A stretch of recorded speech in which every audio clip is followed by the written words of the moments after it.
Gravar.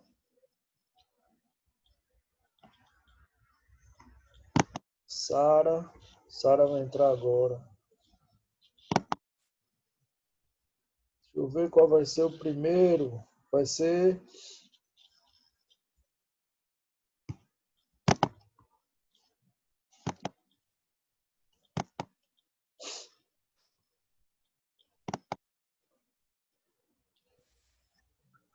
Vou ver aqui. Revolução Industrial.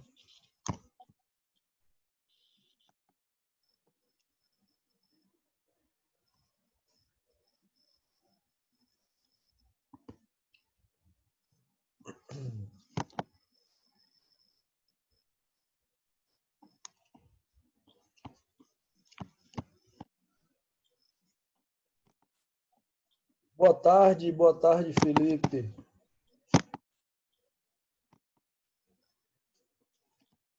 Já está aparecendo um slide sobre Revolução Industrial? Não, professor, a gente está vendo o seu documento. Vou de novo. Ontem aconteceu isso, eu estava dando aula, aí não aparecia e aparecia essa parte de documento eu achando que estava projetando. Veja agora se foi direto para o slide. Foi, Revolução Industrial. Valeu. Rapaz, ontem eu gravei a aula toda achando que estava aparecendo o slide. Pronto, beleza. Vou começar com Revolução Industrial, mas o assunto principal de hoje é Estados Unidos. E da prova, do concurso, é Estados Unidos. Com certeza é o mais importante.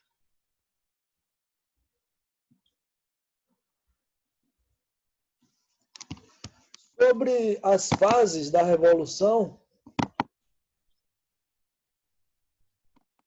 é o que, assim, se cair na Revolução Industrial, o que é que se cobra mais? É saber diferenciar as fases, que eu vou mostrar todas aqui, e aqueles movimentos, ludismo, cartismo, deixa eu ver, o terceiro tópico que aparece mais sobre esse assunto no concurso, quando aparece, saber o que é Fordismo, Taylorismo, Toyotismo. Então, quando forem revisar esse assunto, é saber esses três itens, né? As fases, hold, trust, depois você estuda Toyotismo, Fordismo, Taylorismo. Eles cobram geralmente em torno desses três itens aí que eu falei.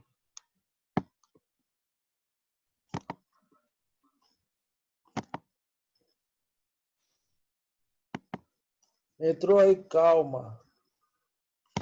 Agora, vamos lá. Vou passar esse slide inicial. Esse aí está só enfatizando que a Revolução Industrial na Inglaterra faz parte das revoluções burguesas, né, do século XVIII. O ano, turma, que consideram assim, de marco para a Revolução Industrial é 1760. Não é necessário gravar isso. É porque eu vejo isso nas questões, né, que aparece lá no contexto, o ano, 1760. Dentro dessas revoluções, lembrem que tem aí as revoluções inglesas e a francesa, que nós vamos revisar também. A francesa, né? Inglesa nós vimos. Aí a primeira fase, né, começa com essa fase do artesanato. E aí tem características da Idade Média, né? Tem a ver com artesão, onde o artesão, está escrito aí no slide, ó, ele domina os meios de produção. Porque com o passar do tempo, o dono dos meios de produção deixa de ser o artesão, entendeu? O artesão vai virar um operário. e o dono dos meios de produção vira o empresário, que passa a ser o burguês que todo mundo fala hoje em dia. Virou, assim, motivo de brincadeira, né? Ah, aquela pessoa é burguesa, como sinônimo de alguém que tem uma vida luxuosa, digamos assim. Aí ainda está falando da manufatura, artesanato.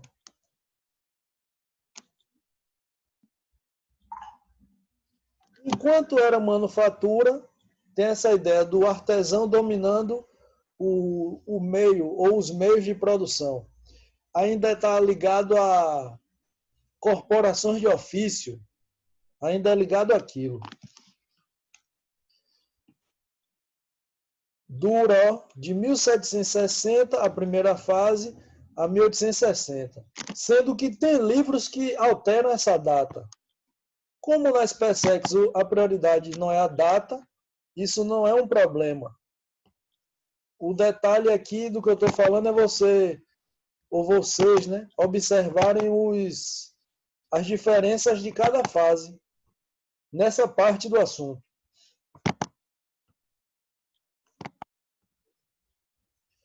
Turma, uma dúvida, só confirmando. A prova de vocês é em setembro, né? Agosto, setembro, não é isso? Setembro. 26 e Setembro. 27. Então é final de setembro? Última semana de setembro. Última semana, beleza. 26, 27, valeu. Então tá tranquilo aqui a revisão. Estamos no tempo bom na revisão, não tem atraso não. Então a primeira fase é essa. Fica basicamente aí, ó, presa a Inglaterra, né? Por causa do mercantilismo. Que a Inglaterra foi quem acumulou capital no mercantilismo. Aí tudo bem. Essa data, eu também, ó, eu gravei muitas datas porque eu dou aula para vocês. A ESA me obriga a gravar datas. E de tanto eu ficar vendo esses assuntos, eu comecei a ficar com eles as datas também. Porque geralmente, num colégio, essas datas, só quando o professor é arcaico, certo? Se o professor for alguém antigo, ele vai querer cobrar data. Geralmente não se cobra, né? Como eu já falei, data hoje em dia é algo que ninguém quer mais cobrar data em prova. A ESA está mudando isso. Então vamos aqui, ó, segunda fase. Na segunda fase, o detalhe, deixa eu voltar aqui. O detalhe de destaque são os países. O que é que eu estou chamando a atenção? É assim, a primeira só tem a Inglaterra. Na segunda, a Inglaterra já não consegue segurar só dentro dela a indústria, a Revolução Industrial. Começou com fabricação de tecido, né? Indústria têxtil. Eles fizeram na Inglaterra os enclosures, né? Cercamentos onde a população rural perdeu terreno e foi para a cidade. Na cidade eles viraram operários. E aí tem um detalhe na Inglaterra que só aconteceu lá. A burguesia era aliada da nobreza. Não é burguesia aliada do rei, certo? Eu estou falando da nobreza. Porque burguesia ser aliada ao rei era comum no início da Idade Moderna. Mas aliada à nobreza não era comum. Então os cercamentos aconteceram com apoio da burguesia e da nobreza. Isso ajudou a ter a indústria, né, na Inglaterra. Olha aí na segunda fase. França, Alemanha, Itália, Bélgica, Holanda. Atenção! Não é que isso cai, não. É, assim, não é um assunto que cai muito. Eu só vou destacar o seguinte. Veja que a Alemanha está aqui, ó, na segunda fase. Quando houve a Primeira Guerra Mundial, um dos motivos foi justamente a concorrência da Alemanha com a Inglaterra na indústria. Porque a Primeira Guerra é o quê? Primeira e a Segunda, né? Século XX. Então aí, ó, século XX, a Alemanha era uma concorrente da Inglaterra na indústria. Está travando? Veja aí se alguém mais está travando o áudio. Ah, beleza. Valeu. Valeu, valeu.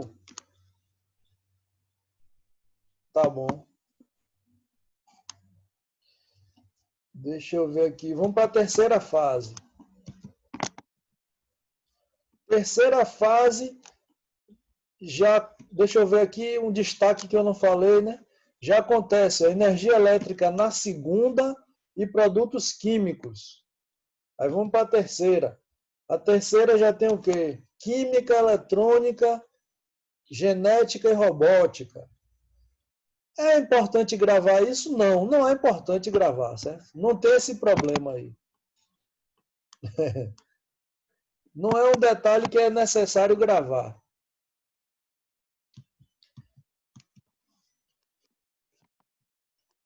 O pioneirismo inglês, eu já destaquei isso aqui. O que eu não falei desse slide, desse agora, é sobre as reservas, né? Eu só falei que lá eles fizeram cercamentos. Mas na Inglaterra também, ó, tinham grandes reservas de carvão. Esse carvão mineral era importante, né, para o início da questão das ferrovias, para utilizar nas locomotivas. Então, isso ajudou a Inglaterra também. Nessa parte aqui que está escrito política econômica liberal, vocês associem isso com a Revolução Gloriosa, viu? Onde Guilherme de Orange teve que assinar a Carta Magna, né? E ali passou a ter monarquia parlamentarista, né, na Inglaterra. E a Holanda, que era, digamos, uma rival no mar, passou a tirar onda, né, administrar a Inglaterra com Guilherme de Orange. Bill of Rights, sobre essa política econômica. Bill of Rights foi o conjunto de leis. Ah, entendi que você perguntou. Significa que, veja só, entendi agora a pergunta. É porque eu falei como se fosse colocando no português, no idioma da gente. Bill of Rights é no inglês. É o que ele assina, digamos assim, dividindo os poderes. Porque falar assinou a Carta Magna significa que ele... O que você escreveu está correto. Significa que o rei está dividindo poderes. Carta Magna significa Constituição. Então, está correto o que você perguntou aí, é isso mesmo. Traduzindo é o quê? O rei não tem mais o poder centralizado, né, nas mãos. Dividiu o poder.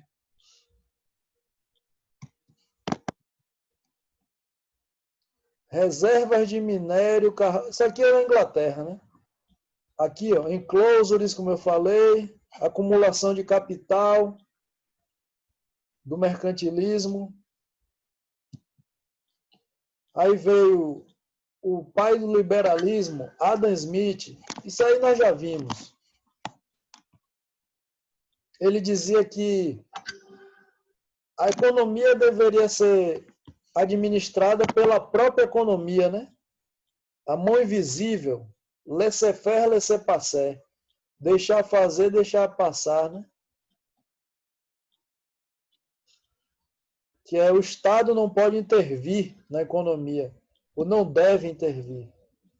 Mas quando o bicho pega, o Estado tem que intervir, né? Vocês já viram isso várias vezes na história aí. Na crise de 29, o Estado teve que intervir. Professor, Oi. o senhor acredita, porque tem gente que defende que o Estado não deve intervir, que a economia em si, ela se equilibra para os preços se regulamentarem de novo. Tipo, a própria economia se equilibra, aí os preços não voltam a Entendi. diminuir, sempre tem um equilíbrio. Você acha isso certo? Isso é teórico, é relativo, porque para funcionar tem que tudo funcionar bem. Não pode ter crise. Então, eu acho assim, que só funciona quando tudo está bem. O consumidor e o vendedor. O mercado consumidor e o mercado exportador, no caso, né? Funciona tudo. Ninguém está em crise. Então, a própria economia se controla. Porque em diversos momentos da história, quando ocorreu um problema nessa questão do comércio, o que aconteceu? O comércio não conseguiu sair da crise sem a ajuda do Estado. E isso não, assim, vocês já estudaram. A crise de 29, só os Estados Unidos só conseguiu sair da crise com a intervenção. Vamos ver um outro exemplo que a gente estuda e cai no concurso, que tem a ver com intervenção estatal em momentos de crise. A gente No está Brasil vivendo. também, professor. O Brasil vive tendo isso, né? Agora mesmo é um momento desse. Aqueles planos lá, plano real, plano cruzado, plano Bressa. Exato, exatamente. Foram planos em que o Estado teve que, no Brasil, intervir. Se deixasse, iria gerar um problema. Eu estava estudando um assunto que é do concurso de vocês e da ESA, que tem a ver com a economia. Serve para a gente revisar. Vou falar rapidamente. Proclamação da República, política do encilhamento.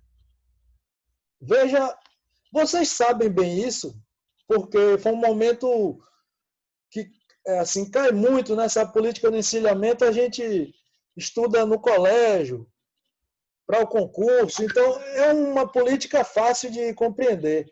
Mas, assim, o que é que isso tem a ver com o que a gente está conversando?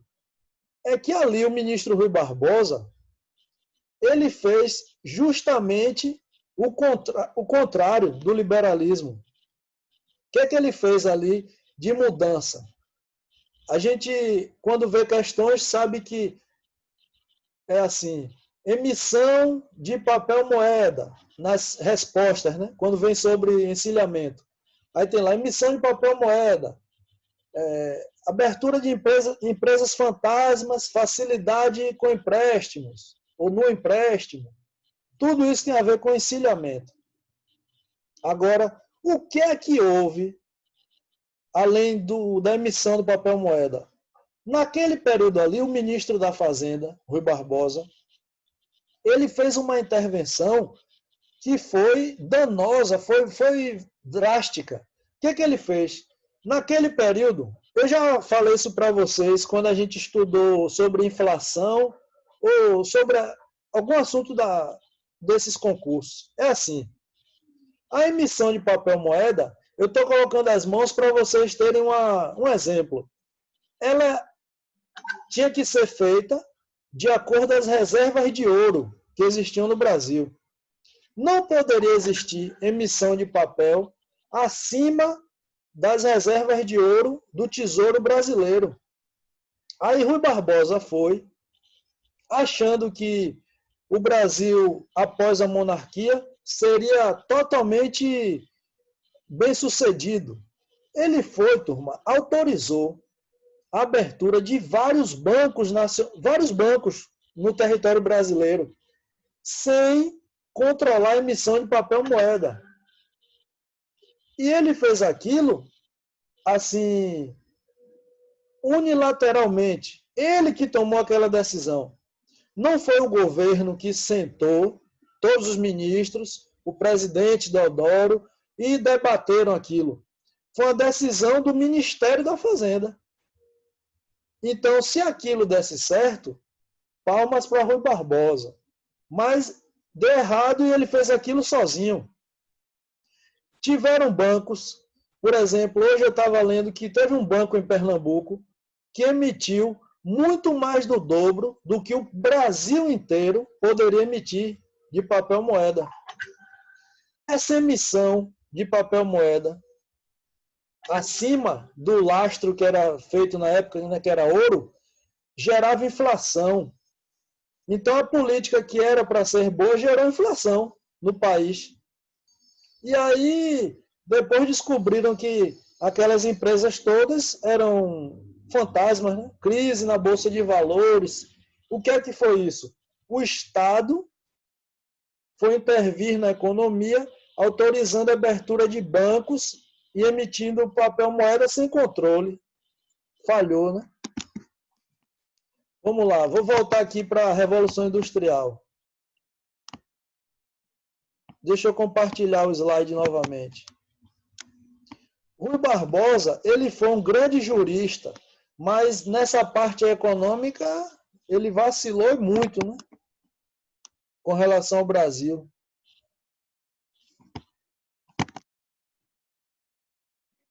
Vamos lá.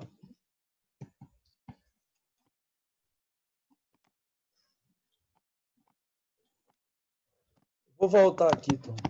Oh. Aí são exemplos, né? Do tear mecânico, que a primeira indústria era de tecidos. Aí já vem o quê? Locomotiva a vapor. Vamos lá. O segundo ponto, né, importante desse assunto. Entender a diferença entre Fordismo, Taylorismo e Toyotismo. Vejam só. Vamos direto. Eu vou falar do terceiro, que vocês sabem a diferença, mas eu vou falar do toyotismo, e aí vocês já vão entender a grande diferença do toyotismo para os outros dois. Toyotismo produz de acordo à demanda. Só vai fabricar o produto para a quantidade de pessoas que vão comprar. Não existe fabricação no toyotismo sem controle. Só se faz um hambúrguer para uma pessoa. Igual ao McDonald's. O hambúrguer é feito na hora. McDonald's, no caso, é just in time isso. McDonald's, no caso, não foi um exemplo correto. O exemplo correto é Subway. Esse é o exemplo correto. Porque a McDonald's, eu pensava que eles faziam na hora.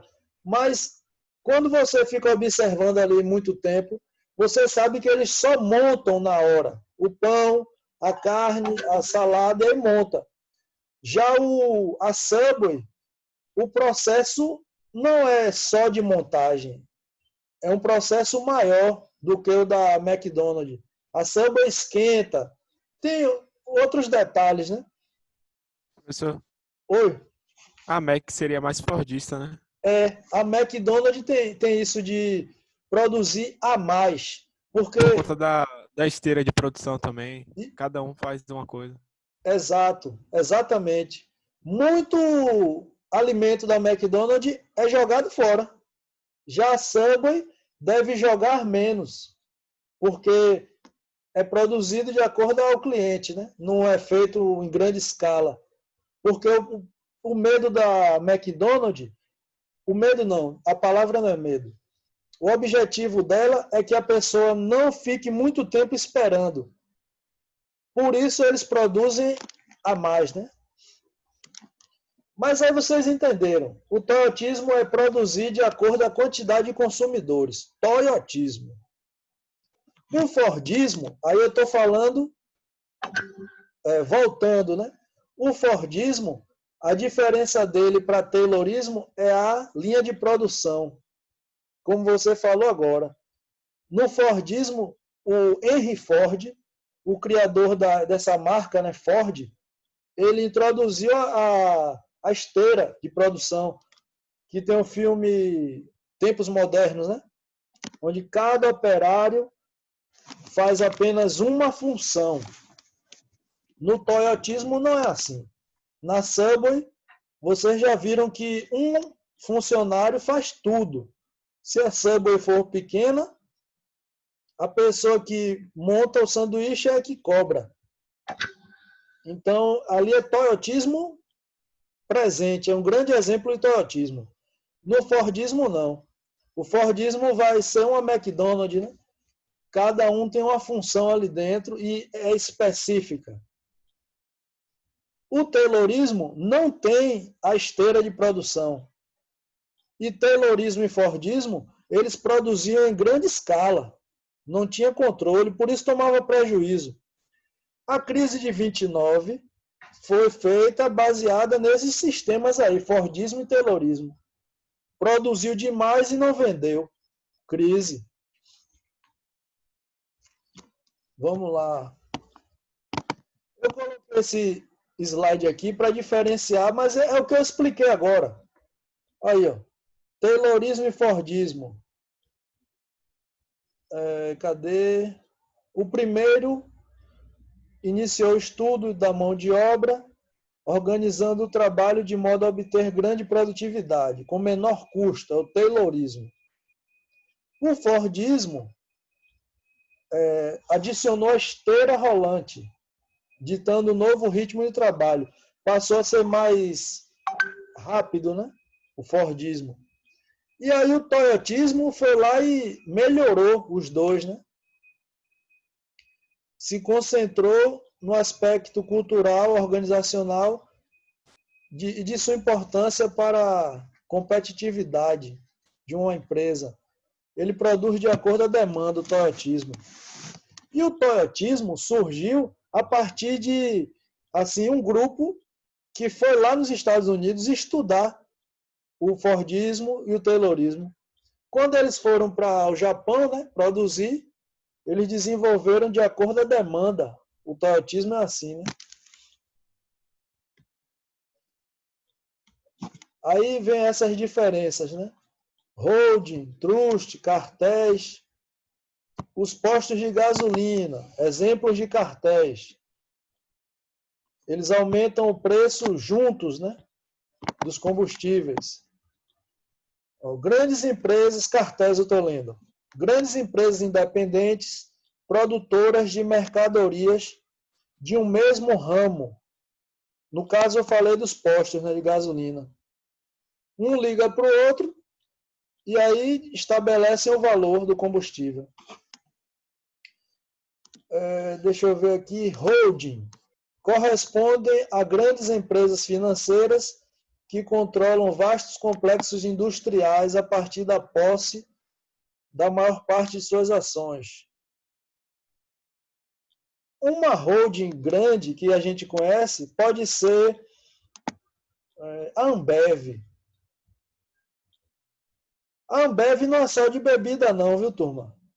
A Ambev, ela surgiu em 1889 ou 1890, ali próximo à República. Por Professor, isso... Oi. a Coca-Cola seria uma trust? Coca-Cola, deixa eu ver aqui. São grandes companhias que absorvem os concorrentes, exato. Porque ela comprou todos que eram concorrentes a ela, né? Os que apareceram, ela foi lá e conseguiu comprar. Por exemplo, isso muda muito, viu? A Heineken é produzida pela Coca-Cola, a cerveja. Mas isso muda, rapidamente muda.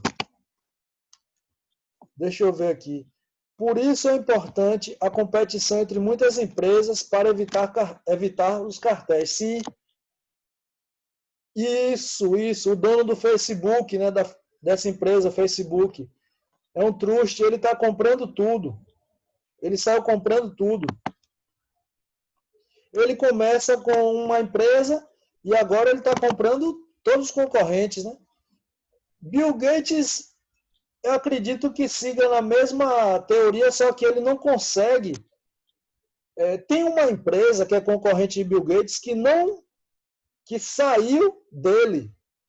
Eram pessoas que trabalhavam com ele e foram lá, criaram o Macintosh. Deixa eu ver, Disney. São marcas que vão comprando os concorrentes e aí se tornam gigantes, né? Professor, Oi, na teoria, assim, cartel é crime, né? é proibido no Brasil. Não pode. Aqui existiram várias CPIs para investigar os postos de gasolina, os empresários, para saber de que forma eles estavam combinando o valor do combustível. Mas no fim ninguém foi preso. E continua aí, valor parecido de um com o outro. Você cria um monopólio sem ser o dono de tudo. É só através da relação com o outro empresário. Aqui no Brasil tem vários exemplos. Silvio Santos, né? A empresa dele não só tem a televisão, né? Tem produto de beleza, refrigerante, mas ali não é cartel, né? Ali ele está comprando tudo. Sim, cartel é muito difícil de provar. Os produtos Jequiti, exatamente. Agora, esse assunto, essa diferença aqui, ela é tranquila, viu? Com competição, você acaba forçando as empresas a melhorarem seus produtos e a baixar seus preços. Exato, isso em qualquer esfera, econômica ou política. Vou citar um exemplo próximo a gente. Político. Nós temos na Prefeitura de Salvador um prefeito do Partido Democrata, DEM. No governo, um governador do PT. Veja como eles vivem concorrendo, querendo provar que fazem ações melhores. Isso beneficia quem? A população. A gente, nós somos beneficiados. Então, a concorrência, na economia ou na política, na vida, se for sadia, né? Não pode ser perdigão, sadia e perdigão. Lembrei dessas marcas que sumiram. Sadia no sentido de que um não queira matar o outro, né? Destruir o outro. Porque, exatamente, o Covid veio e provou que uma decisão que o prefeito tinha, o governador depois seguia. Começou com o prefeito, o governador seguia. Isso, eles foram tentando provar que ambos eram bons, são bons. Aí o que aconteceu? A população foi beneficiada em algumas ações. Na economia, a ideia é a mesma, né? Se tiver concorrência, o consumidor vai ser beneficiado. Quando não tem concorrência, é problema. Exemplo, existia no Brasil Ricardo Eletro e Insinuante. Aí Ricardo Eletro comprou a Insinuante, agora faliu. Fecharam todas Ricardo Eletro. Pode aguardar que talvez reabra com outro nome, porque ele decretou moratória, né, falência, porque teve um problema com o pagamento de imposto de renda. Provavelmente eles vão reabrir com outros nomes. Professor, até a Anatel teve uma vez que foi acusado de favorecer cartel formado por Vivo, TIM, Claro e Oi. Provável, não duvido, porque isso depende da influência que a pessoa tem no governo. Não estou falando de governo atual, não. Estou dizendo da influência do empresário na política. Isso sempre aconteceu na política, sempre. Se fosse amigo de quem estava no poder, tinha benefícios nas decisões, né? Liberações, para abertura de empresa e etc.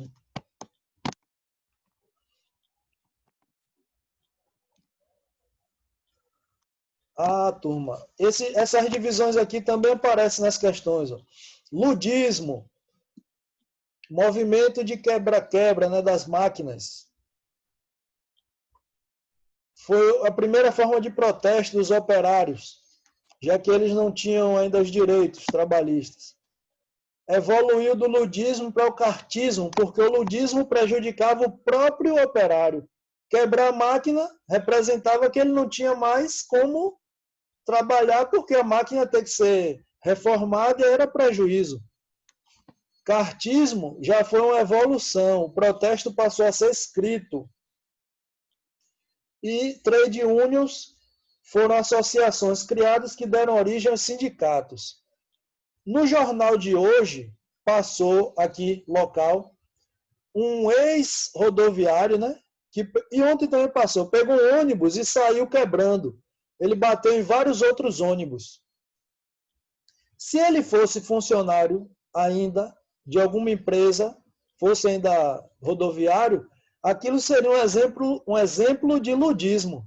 Ele pega a máquina que ele utiliza e sai quebrando outras e a dele. Seria um protesto ludista, né? Mas ele ficou...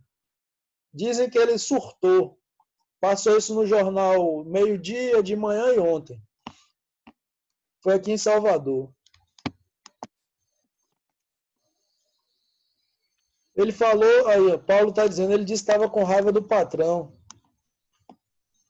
Aí, então ele é ludista, sem saber. Conclusão: Revolução Industrial estabeleceu a supremacia da burguesia. Ele é um ludista. Menos de um minuto, hein, turma? Vamos voltar para o mesmo link, viu? Aí no próximo bloco eu venho falando de Estados Unidos já.